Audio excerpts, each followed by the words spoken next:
Bonsoir Kaja. Bonsoir Rose. Alors, félicitations. Merci beaucoup. Bon anniversaire à Duchesse Garden. Merci beaucoup. Non, ça se fait. Ça se fait dès. Qu'est-ce que ça représente pour toi, Duchesse Garden? Lan lay représenter pour Kaja? Le bébé que je n'ai pas encore. C'est mon premier bébé. C'est, disons, un projet qui date de 2009, que j'ai mûri dans ma tête, mais que je ne pouvais pas réaliser. À un moment, je l'avais complètement oublié. Yàlla def bés inspiration dikkal ma rek ni comme ñëw naa pour benn projet baa ngi traîner te yenn saay ma toog sama kër mu ñàkk lu ma def te xam nañ ni suñu liggéey dafa laaj pratique si laa nekkoon nag xaaral ma jéngu commencé seet au moins am espace bu ma koy defee boobu xalaataguma woon sax ni maa ngi jënd matériel maa ngi voilà et comme li ñuy wax rek bu yàlla tegee loxoom ci dara donc c'est parti tout seul. C'était censé être aussi un petit projet de rien du tout, mais qui au fil du temps a pris l'ampleur que ça a pris. Et ba léegi on est en chantier. Fii ñu toog tey foog naa ni anniversaire bi moo ko téye woon pour commencer chantier wu moom itamit pour mën a terminer complexe bi dugal ñoom xamam traditionnel restaurant bar dugal fitness room muy ay services yoo xam ne clients yi dañ ko yàkkamti te ñu ngi koy laaj depuis lors et may ñaan yàlla aussi continuer di ci teg loxo comme ni mu ko defee ba léegi. macha allah yàlla na si yàlla gën a teg loxo ni nga ko waxee rek retour au bercail bi ngay ñëw c'était pas évident du tout et ñu bëri jàppoon na ni c'était une grosse erreur de ta part après des années à l'étranger nga jékki-jékki ñibbisi juste pour ñëw jël si benn rôle principal ci benn série tey ñu def la meilleure actrice qu'est-ce que ça t'a fait? Alors c'est un grand honneur déjà parce que milieu bi rëy na yaatu na prétendants yi bëri nañ. ñi ci nekk di joxe seen àq bëri na actrice wala acteur vraiment ñàkkul Sénégal xam nañ ne ay talent kese fi nekk man prix yi ñu remporté démb yëpp bi ñu waxee actrice bi moo ma gën a jaaxal parce que xaaruma ko woon parce que boobu man maa ngi def sama sélection à l'intérieur maa ngi naan kii la war a doon di commencer di indi ay pronostic donc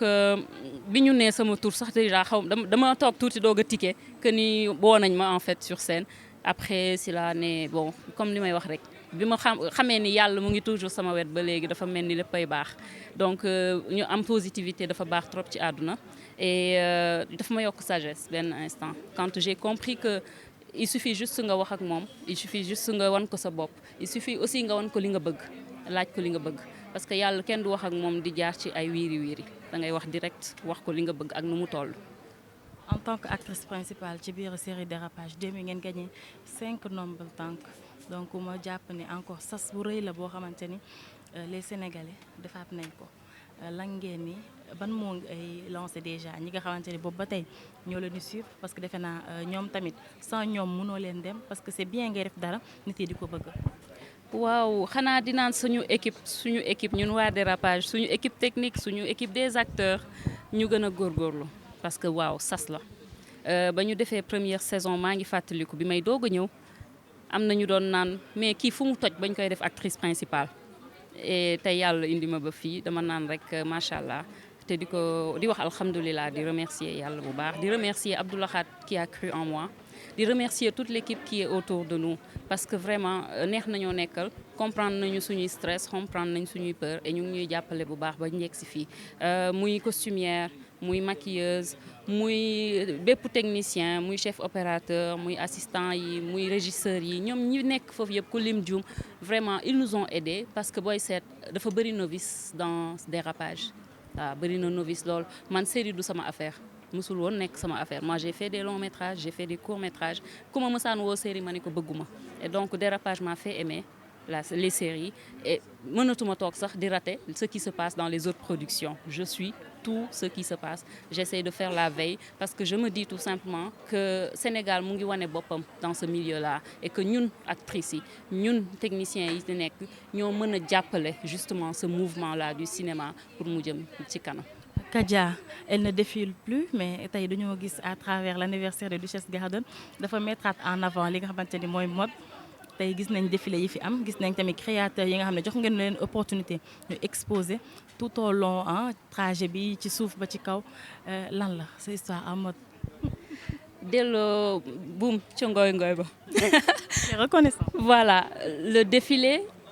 du woon sama ambition mais moo ma xam moo tax ñu xam ma moo tax ma mën a def publicité moo tax ñu mën a jouer ay film moo tax tey ma nekk ci série yi ba ñu mën maa nominer ba ma jóge fa nekk meilleure actrice de l'année donc vraiment mu nekk parcours boo xam ni daf ma jàngal lu rëy daf ma jàngal lu bëri parce que bi ma commencé ci mannequinat bi laay sopp di xawal luy maquillage si lay sopp di xam luy sañse di xam luy yëre di bëgg stylisme ba dem defi formation stylisme jóge fa nag continuer ci sob googu di gis chaque fois événement décoration programme bi organisation bi et tout ça ba tax ma dem jàngi leneen ak leneen muy par exemple esthétique bi nga xam ni boo fa nekkee aussi da ngay bëri casquette yaa ngi ci massage bi yaa ngi ci soin de corps yeeg visage bi yaa ngi ci maquillage yaa ngi ci coiffure yaa ngi ci ongle yaa ngi ci lépp luy taaral nit waxuma jigéen rek parce que ñun sax booy seet suñuy client góor a ci ëpp ça veut dire que bien-être déjà le service du bien-être dafa nekk loo xam ne kenn amul fayam ñun ñi koy dund ñun ñi koy def xam nañ nu mu mel et donc nit mën na am stress bu mu mënti doon wala mu jógee hôpital pendant des mois mu sonn am stress ñëw ñu war koo wàcceel stress boobu pour man loolu amul fay donc tey mu nekkoon pour man soir boo xam ne dañ ko waroon delloo njukkal muy anniversaire u Duchesse Garden ndax ku ne ma woon 1 an yi tey naa ko féete duma ko gëm parce que xalaatoon naa ni oui bés dinaa bés boo amee sa projet da nga koy gëm xalaatoon naa ni bés dinaa ko def mais fooguma woon ni 2021 lay doon. tey nga xewle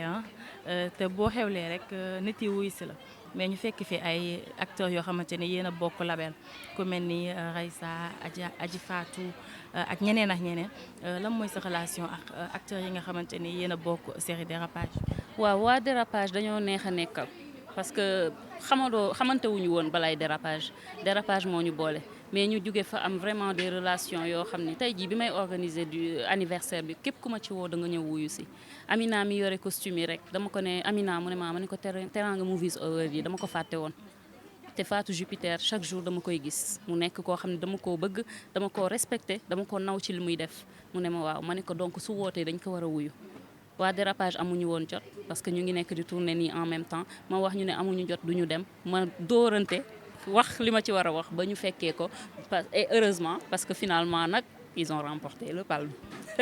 donc Amina nekk koo xam ne aussi elle s'est rendue disponible ma ne ko Amina géral ma fi mu ne sama waa équipe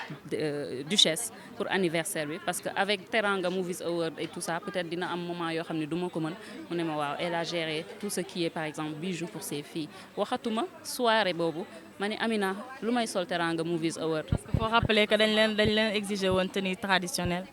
On nous a exigé tenue traditionnelle am naa beaucoup de tenues traditionnelles mais man li may xeex toujours la politique bi may mëne mooy le made in Sénégal. ci kaw sénégalais sama sœur wala sama frère sénégalais moo def lii rek war nañ koo jàppale mu ñëw ko traditionnel ou moderne man li ma sol sénégalaise moo ma ko jox soxna si ma koy remercier bu baax. alors c'est une fierté tout le temps ngay promouvoir li nga xamante ni mooy sa culture mooy rawatina di sa dëkk di Sénégal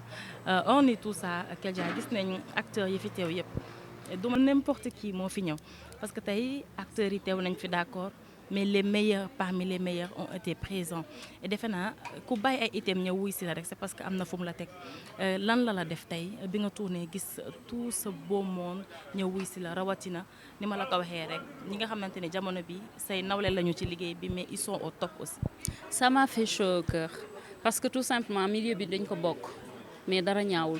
ku nekk yaa ngi ci beneen maison de prod mais dañuy déggante dañuy tase dañuy gisee dañuy waxtaan. tey jii bu ma mënoon invité ñëpp dama lay invité ñëpp mais boo nee da ngay def cocktail da ngay obligé yamale sa nombre de personnes yi ngay invité ce qui fait que finalement da nga naan ok peut-être ñi may gën a dégg ñooy ñëw ci sama xel mais du tax ñooñu rek ñoom ñoo nekk ñi nga amal jàmm ci biir liggéey bi wala ñi nga war a invité donc vraiment mu nekkoon soirée boo xam ne aussi dama ko def 2 en 1 vu que démb lañ ma jox prix bi te bëggoon naa ko déjee sama mbokk acteurs yëpp pour que ñu xam ne prix boobu ñun ñëpp a ko bokk donc soirée bi dafa nekkoon lu important ma dajale fi au moins les gens de ce milieu là. dégg nañ discours ki nga xamante ni mooy sa waajur bu jigéen di sa yaay mu def discours bu daw yaram sant na la gërëm na la gis na ni ngeen ko taxaw et tout qu'est-ce que ça t'a fait pour une première fois je pense que mu ngi taxaw devant les médias exprimer wu juste parce que dafa am mbégte ci. waaw sama xol da siy sedd parce que démb bi ma demee Grand Théâtre tey ñuy tegal ñu doomu yaayam mu nekkoon benn court métrage bu daw yaram dama jooy fi ma toog parce que dama ne li ko nit ñi doon waxal yëpp ñi ko doon sang dañu doon ruumalaat ci suuf di kii ba yaay yi ñëwee dañu ne pat parce que ku sa yaay gërëm sa lépp baax si laa doog a ne pat ok xëy na li ma naan aussi yàlla dafa mës a nekk sama wet il a fallu que sama ndey gërëm ma wala sama baay gërëm ma pour que yëf yi gën a yomb donc vraiment ci kaw ca kanam rek incha allah parce que foog naa man sama mbébét yëpp mooy sama famille d'abord après leneen luy ñëw rek day nekk un plus un bonus. tey ban message ngay lancé képp ki nga xamante ne mi ngi traversé benn difficulté rawatina muy jigéen parce que expliqué nga un peu sa parcours jaar-jaar du ñàkk ci àddina mais ba mu méttee da nga toog def prise de conscience jugaat li muy métti yëpp nga jugaat fighting tey defe naa liggéey moo la andi fii nga egg si du yaafus liggéey moo tax tamit ñu nommé la meilleure actrice et loolu yëpp tey en tant que jigéen malgré toutes les circonstances yi nga nekkoon sa kanam da nga tenir bon daal di rek faire face à la vie. waaw dama leen di wax rek ñu jàpp te woo bàyyi parce que yàlla dafa defoon ma teeloon sotti nekk xale nekk élève jékki rek fës puis panneau foo tourné di ma seen da ngay gis benn weer nga am 5 affiches ci tali bi yenn saa yoo xam ne produit yi bokkul mu nekkoon loo xam ni li ñuy wax Sénégal cat bu jigul garab du jit nit voilà donc ma jékki situation am problème nekk di ma sonal ma jaxasoo te man maa nekk koo xam ne su may partager damay bëgg partager li baax damay bëgg partager li rafet damay bëgg partager li neex dama daw Dakar dem làqatu ji toog fa ma nekk di fa souffrir seul mais souffrance boobu daf ma gën a rendre sage parce que li ma gën a yokk mooy gëm-gëm ndax du ma sori kurus du ma sori sijaada te ñoom laa mës a def sama arme pour mën a dépasser yenn affaires yi ni ma ko expliquer rek benn bés bi ma jaaxlee ba jaaxle xiif di ma bëgg a rey ma foog ni peut-être man jeexal naa yàlla won ma ni ma non c'est pas fini c'est là que je me suis dit mais yow lu tax nga war a am problème dans la vie l'essentiel c'est de savoir que à côté de toi am na koo xam ne toujours mu ngi présent te kooku mooy gën gi mbindeef kooku mooy yàlla kooku mooy ki nga xam ni ñëpp la fi nekkal donc il suffit que nga wax ko sa soxla rek sa léppay baax. ayca Dero Guendo PDG du Seck Garden meilleure artiste de l'année temps yi day zonzé moo xew dëgg neexul yàllaa ko dogal ko nangu dogal doo sonn sa xol du jeex sa dernier mot. sama dernier mot xanaa di remercier vraiment sama équipe encore une fois. parce que xam ngeen ni gérer mbootaay yombul et li ci ëpp jigéen lañu ñuy samay morom aussi ñu teg ma foo xam ne aussi mënoon na demee neneen jàppee nañ ma mag jàppee nañ ma sœur boo leen déglee ñu naan ñooy suñu yaay parce que yenn saa yi da ngay gis ku naan la ndeyale naa la sama bopp xamu nuñ koy waxee ñi naan la magale naa la sama bopp donc ma maaseeg ñoom nag di waxtaan ak ñoom di foo ak ñoom di reewandoo ak ñoom mais yenn saa yi jikkooy DG bi daal di dikk ma tëgg ci table bi am nu ma waxee ak ñoom seen ndangooñ tuuru du ma neex mais damay xam ne liggéey bi lañ ko moo ko laaj voilà et qui aime bien châtie bien comme tu dis donc ñooñu dama leen di remercier aussi les parents parce que seeni ñaan chaque jour mooy tax ñuy sottile mais di remercier surtout monsieur Sy mu ngeen gis tey ci soirée bi ak ni mu ci sonnee noonu la mës a sonnee ci organisation wu Duchesse ak ba muy doon chantier ba fi ñu toll nii donc vraiment bu weesoo loolu di ñaan yàlla suturaal ñu musal ñu seytaane musal ñu ci pexeb noonu te musal ñu aussi ci cat waaw. mais ma sàcc la wax Raysa ñëw na fi. gis naa ko Raysa wóolu. Raysa dafa mel dafa bëgg wujjeeg man looloo ma njëkk metti ci. wóoluwuma ko fi mu jëm. ah waa baax na tubaab bu dof ngay gis foofu nag maa la may bii. alors merci beaucoup Kadia li mu wax am na solo lool xëcc bu dakkul dikk nit day gëm boppam nekkul ni jigéen lañu rek dañu war a limiter suñu ay capacité nañ gëm buñ jàppee taw a bàyyi boole ci fulla ak fayda lépp dina baax du noonu. bonne fête encore. merci beaucoup.